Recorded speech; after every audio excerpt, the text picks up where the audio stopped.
right. So I had my design team brand my slides to the Real Estate Coaching Collective specifically because I am so proud of what this group of people have done. I had the honor of being with them in Vegas, and the way that they're attempting to get really granular and help, and no egos, just people that are supporting other people. So I told them in Vegas, I said, look, whatever you guys are doing, I'm a huge fan. Just let me know. I'm all about it, because there's just not enough of that. So turning your contacts into contracts, you want to turn your database into a sales machine. So first I want to level set. What is a contact? What is a lead? And these are definitions that I use on my team. Take it off the shelf, use it as you see fit.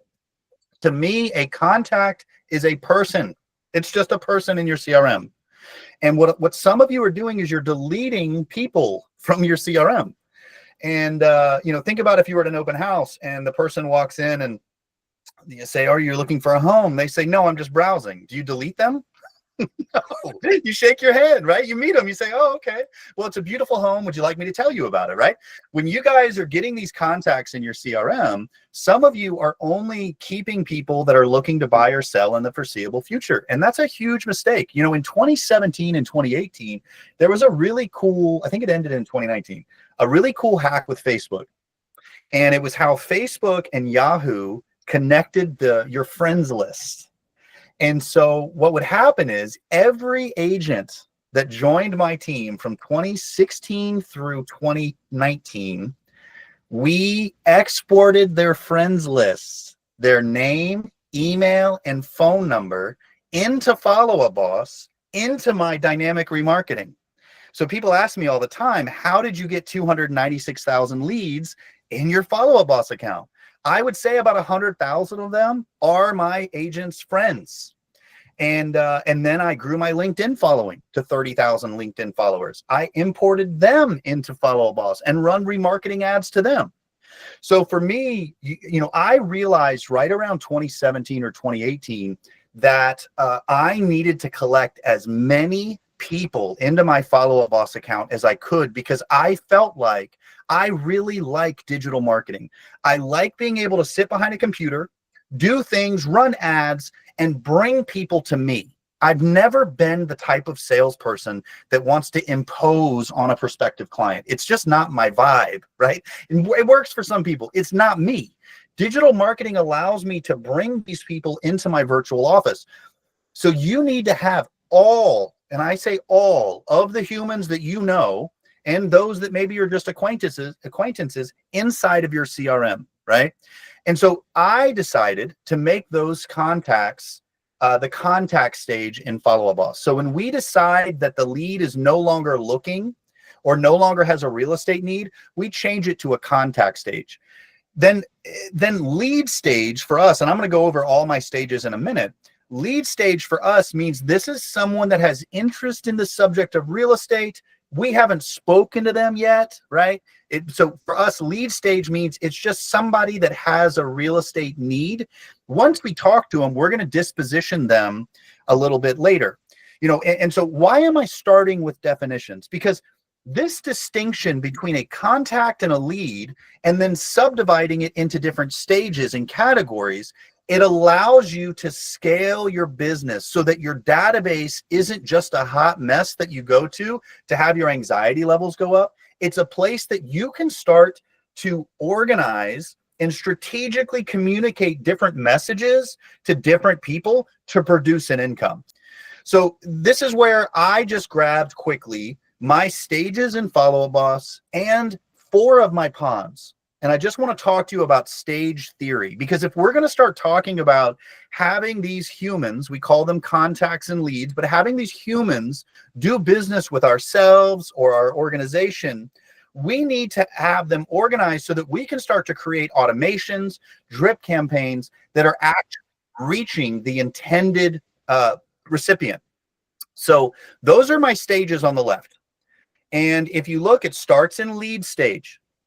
Lead stage means for us, we don't know if they have a real estate need yet. We haven't spoken to them yet. And what you're about to watch me do is an obsessively linear viewpoint on stages.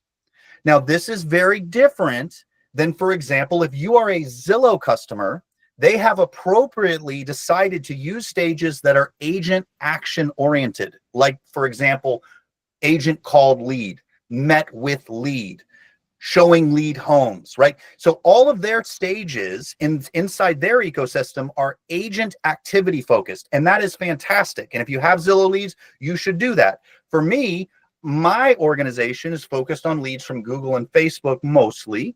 And so I've decided to make my stages linear on the consumer's real estate needs. So it starts with, I'm not sure, it's a lead.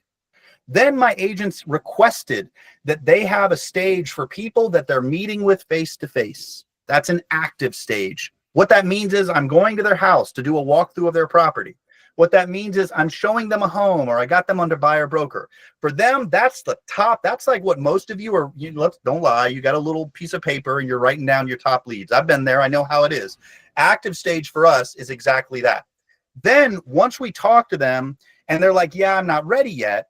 That's when we'd say, okay, hot.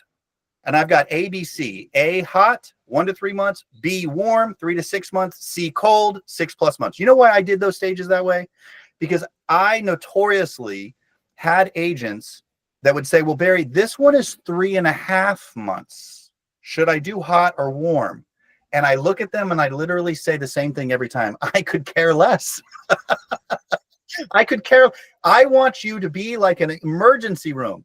They have to triage, is a splinter as important as a broken arm? No. They have to triage, right? So I'm going to require them, and you'll hear about this in a moment, to do specific things based on what their perception of the lead's timeline is. So if they say they're 90 days out, I'm going to ask them to do some things in a more rapid fashion because they told me that this is a good one, right? So hot, warm, and cold, then pending, then closed, right? And then you see contact. That's it. Those are all my stages, right?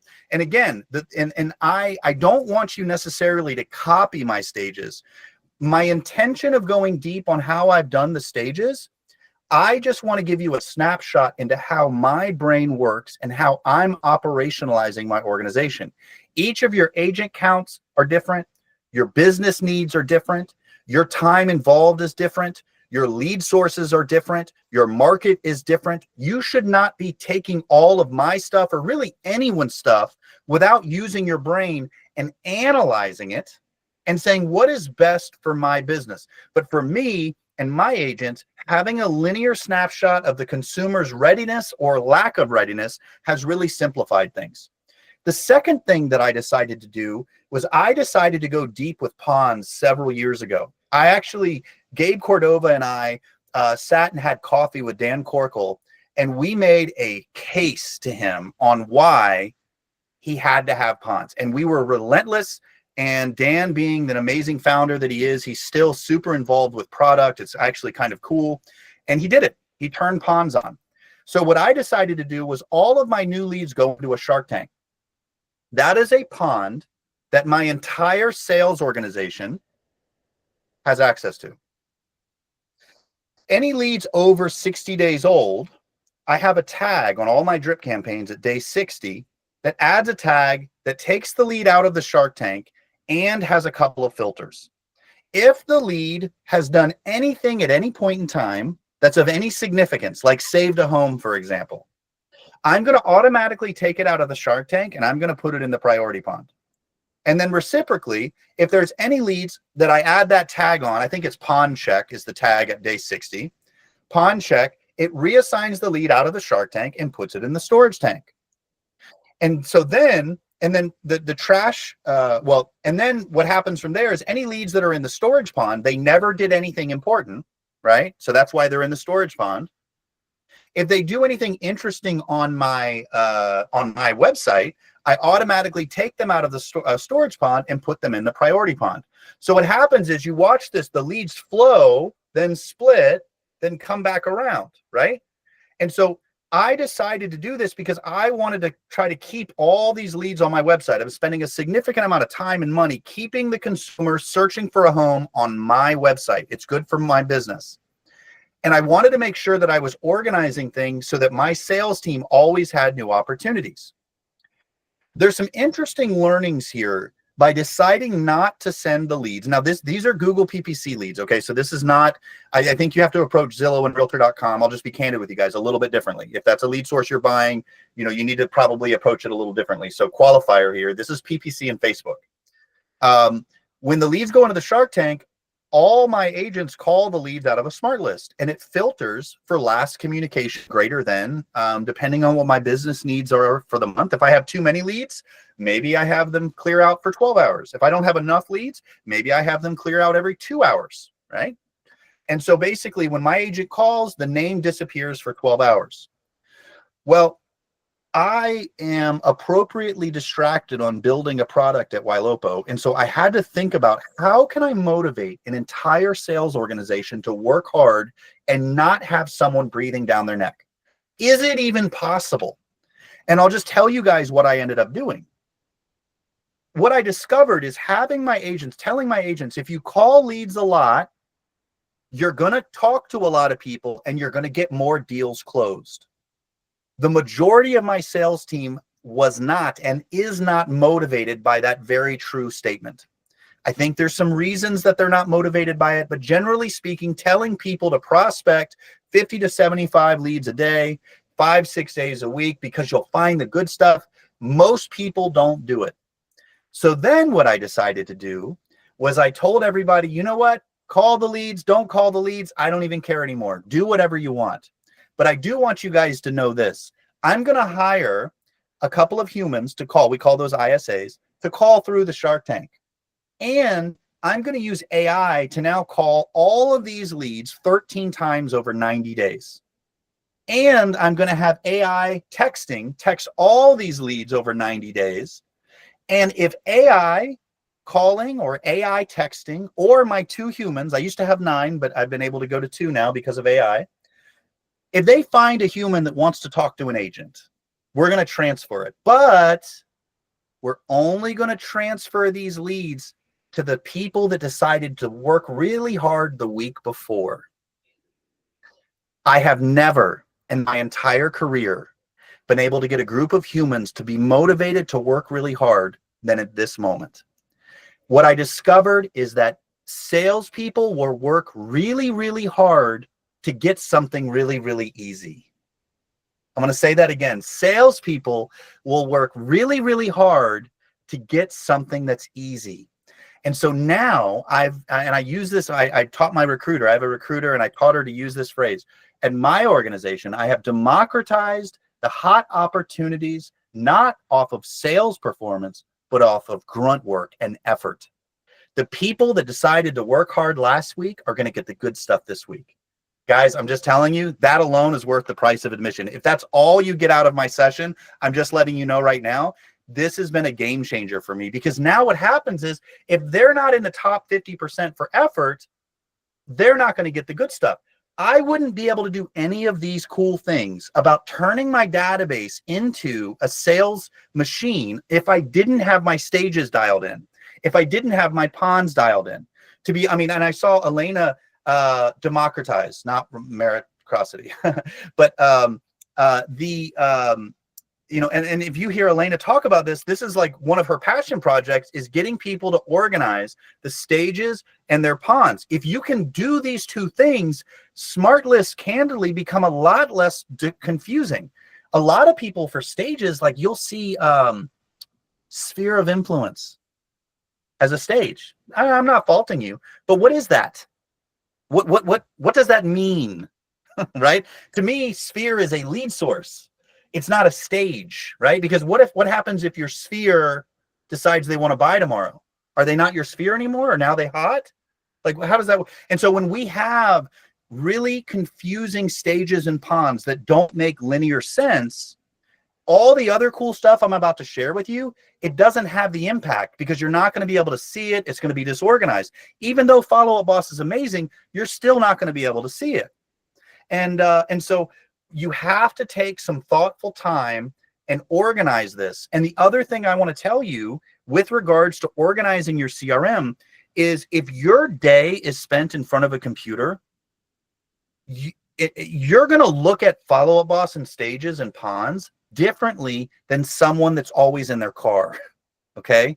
Like the people that are at a computer all day, they have like 20 stages, like, lead source this, met with appointment this, like they have it super dialed in. And then for ponds, they don't create ponds for workflows. They create ponds for organization. They've got lead source Zillow, lead source realtor ponds, lead source this, and they just have all of these ponds. But candidly, most of your agents are driving down the road, eating Taco Bell, scheduling a showing, and using Google Maps for their next showing, right? They're like this, and you've got all these ponds and all these stages, and they're like, I don't know. And so you have to think about all of these tools as workflow decisions, not just I like to organize things. All right, so smart lists, so much amazing content today on smart lists. So I'm not going to spend a ton of time here, but the reason why smart lists are so important is you are deciding as the business owner, whether you're a team or a solo agent, you are deciding what your organization is going to focus on, and you are deciding what order they will focus on. Okay, this is so important. I'm going to say it again. You are deciding what your organization is going to focus on and in what order. Careful thought and consideration needs to be placed into this. Now, the grouping, I'm using Groups, which I think is beta-ish. It's coming out. If it's not live yet, it's coming out soon. So I broke my Groups. Okay, it comes out Friday. Thanks, guys. So for me, Groups, I've got a new group, I've got a pond group, and then I've got a third group that's not in this image. That's the nurture group. So, and what I did, you'll see, list number 1 is not new leads only. It's new leads that AI set an appointment. Then I've got new leads that new leads that the lead said, can you help me? We call those hand raisers in my ecosystem, right? Can you show me a home? Can you come over to sell my house? So those AI set an appointment, or the lead is wanting my help. Then I've got new leads, and you can see I went from 7 leads to 15 leads, down, then up to 446 new leads that have not been called in 2 hours. Then I've got cash offer seller leads. I've got 5 of those. And then I've got seller leads that are just engaging the content that I'm automatically sending out. And I've got 2 of those. Then I've got old leads, but I call them pond. So we've got pond AI appointments, pond hand raisers, pond active leads. I've got 174 leads that are old, unconverted, did something important on my website once, and they're still on my website. Then I've got my entire priority pond, which is 27,000 leads, right? If my agents want to go through that, they can. For most of you, your list number 9 is your pond. It's a junk drawer for your organization. And with a couple of hours, maybe a consult with somebody with the Real Estate Coaching Collective, they can help you distill your filters of your 27,000 lead pond and say, you don't need to give your team of 10 agents 27,000 leads to prospect. How about we find the 200 really, really good ones, right? And that's what list 6 through 10 is for me, right? Now, list 11 through 15, Groups allowed me to actually increase the number of lists. I used to have 7, but when it went to Groups, I was like, well, all right, let me reorganize it, right? Now I've got group 1, group 2, group 3. It allowed me to expand on my filters without having to worry about confusing my agents. And then group 3 is nurture, and it's all of the leads that my agent spoke to, claimed them out of the pond, put them in their name, and then said they were either active, hot, warm, or cold, right? And I have a whole follow-up criteria that I'll get into in a moment around those nurture leads. All right, so the next thing you guys want to do is you want to have people coming back to your website, right? And so this is just a visual representation of a lead going to the website, then they leave the website, then you run ads, then they come back. And then as they come back and they use your content, they use your website, they are going to be more likely to work with you and to answer the phone. Some examples of this, you need to be sending listing alerts. Every year, the Realtor Association does a survey of home buyers and home sellers. It's like, depending on the size font, 80 to 100 pages. They survey home buyers. and they say, hey, now that you bought a home, can you tell us about your experience? What do you wish you had more of with regards to your home search? Every year in the top 3, it's all, sometimes it's number 1. They just want more photos of more houses. And I know, like, it's great to create custom content. It's fantastic, sending out pictures, having a picture of you and your dog, like, your interests, and letting everybody know who you are. Keep doing those things. But candidly, the consumers that don't know who you are don't care about your dog named Pookie, right? They want to see 123 Smith Street, and they want to know, does it have a pool or not? Now, if you happen to be standing next to 123 Smith Street and can tell the consumer, whether digitally or in person, hey, this home has a pool, I think you'll love it, instantly you're relevant, right? But we can't expect our personalities to win people over. New agents really struggle with this. They think that they leave the appointment like, oh, we really connected. Things went really great. It was so much fun. I really enjoyed my time with them. And then they go with a completely different agent. It's because they were trying to win the consumer over with who they were.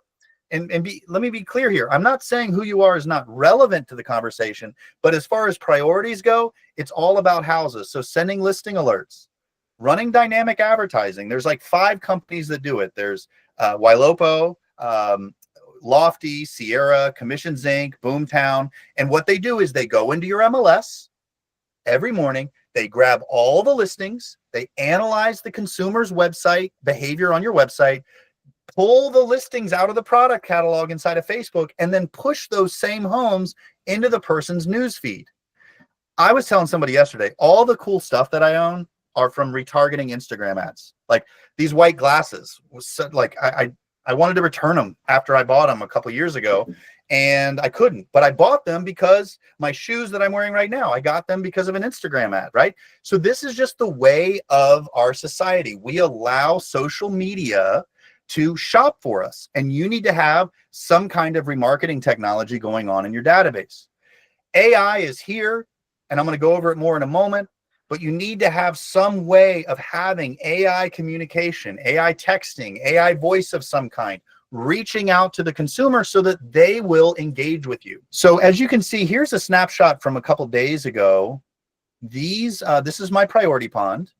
These are leads from 2017 and 2018 that have been on my website in the last 7 days. Now, you guys have had so many great teachers on scripting that I'm not going to spend a lot of time here. But when we get these leads, we always call them, and we always say something like, I was cleaning up my database and I didn't know if you ever found that house you were looking for. I figured before I archive your file, I would just check and see if you're still looking. It's an administrative check-in. It's not a, hi, would you like to buy a home? It's, hey, I'm going to archive you. I'm going to remove you. Did you ever find what you're looking for? And with these old leads that are still looking on our website, guys, I'm just going to let you know, it absolutely crushes, because without fail, they all do the same thing. They say, I'm still looking, but I'm not really that serious. And I didn't plan on talking about this, but I'll just tell you what my playbook is for this. I've told my sales organization, if the lead has a pulse and a desire to move, our standard operating procedure is to set a face-to-face appointment. And the way we do it is we say, we make a big deal of it. I'm so glad you're not ready.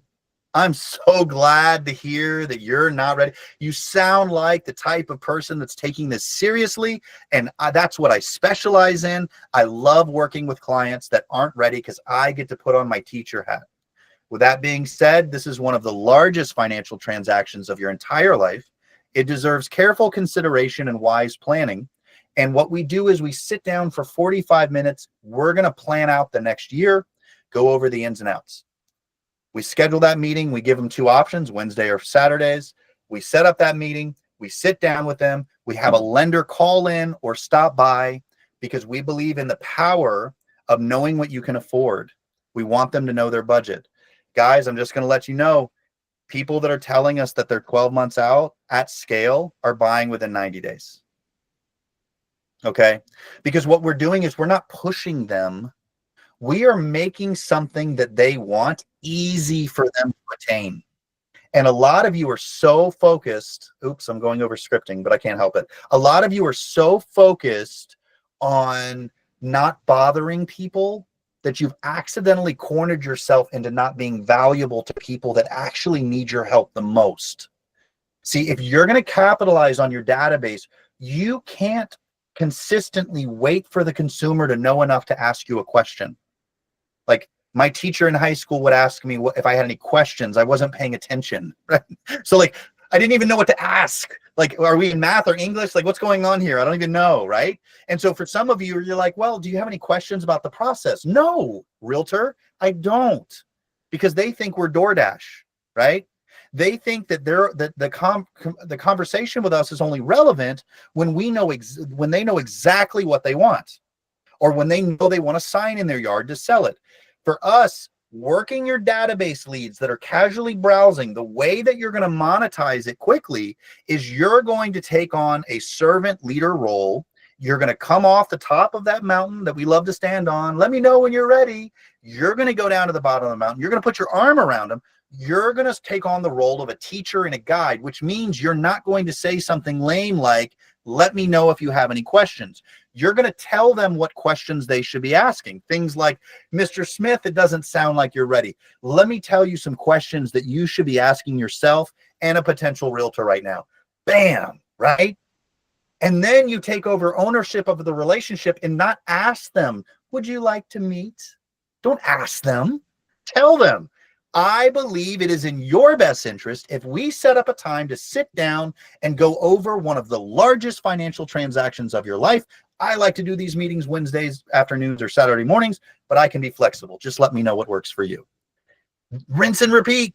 Get a big database, run ads to them, talk to them when they're shopping, and then tell them they need to meet with you.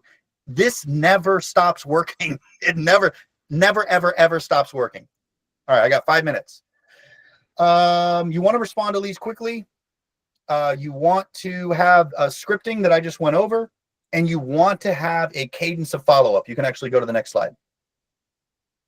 So this is an example of initial engagement. Okay. And actually these numbers are wrong. Buyer drip is 60% engagement. Bad number drip is 80% engagement. And I think I know why these two emails work really well.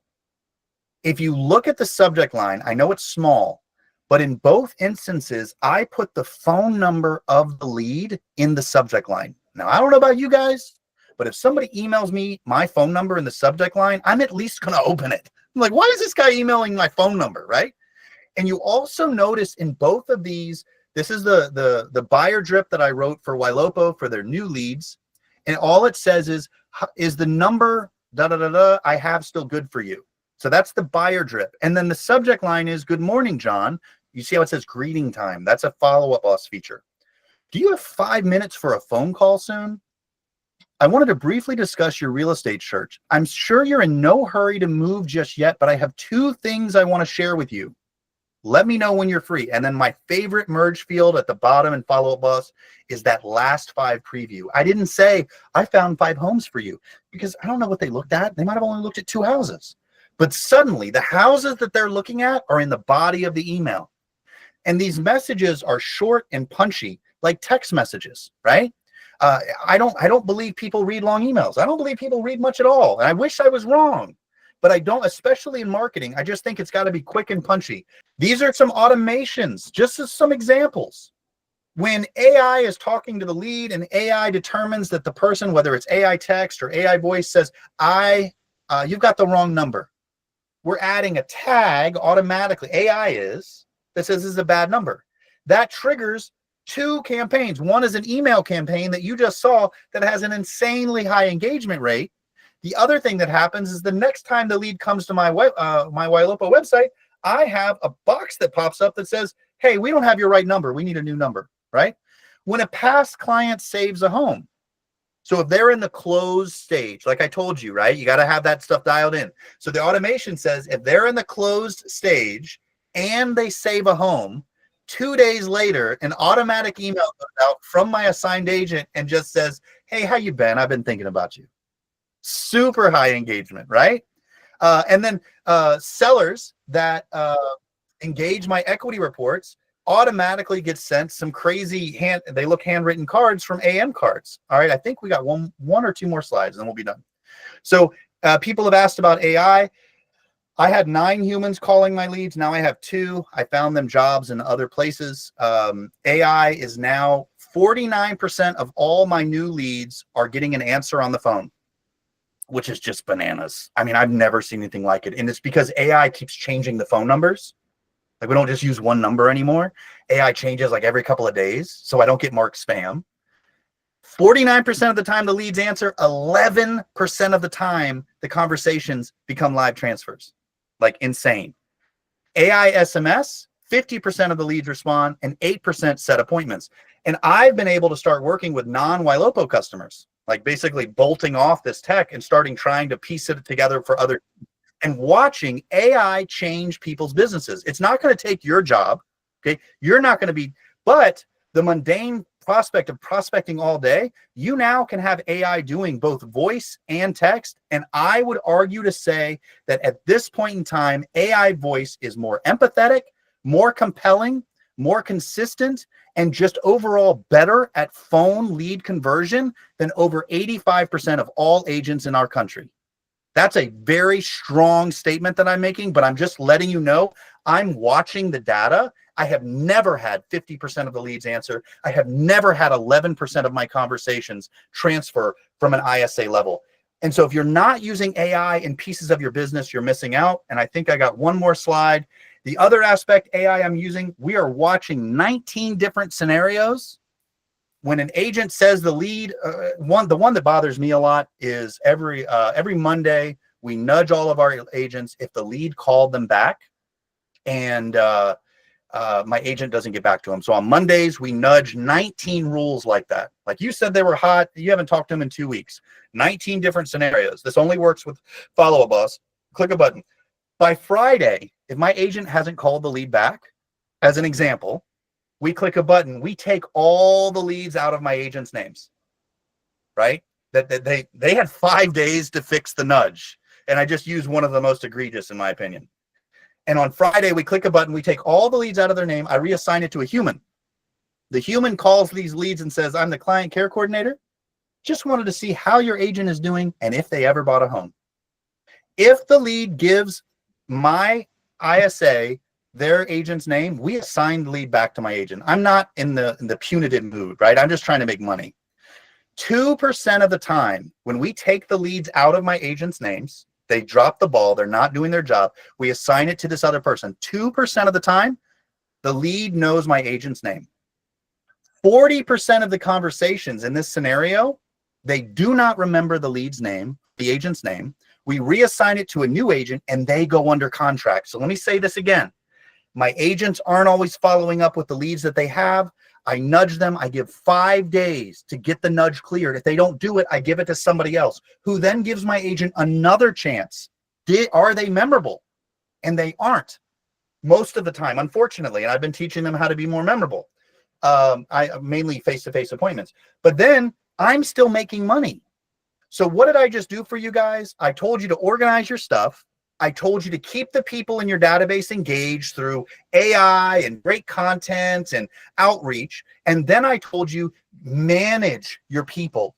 And if you're not a team, if you're an individual person, manage your business. AI should be able to do most of this for you guys. You just have to look in the right centers, and the coaching collective, the organization that is putting this on, they've done, like, I see some people asking, what is this? What is that? Go to Elena's page, go to Real Estate Coaching Collective. They have all of these AI vendors summarized for you. I'm obviously very, very biased because I help make it. But you know, they'll be able to help give you some direction. I think I have one slide. There is a long-term drip campaign I created. You should be able to text the word drips to that number and instantly get a link to that long-term drip campaign. Mark, it's Ylopo is the name of the tech. but I'm super biased. So like I said, go to their organization, and read all their stuff about it. They've got summaries on all of it.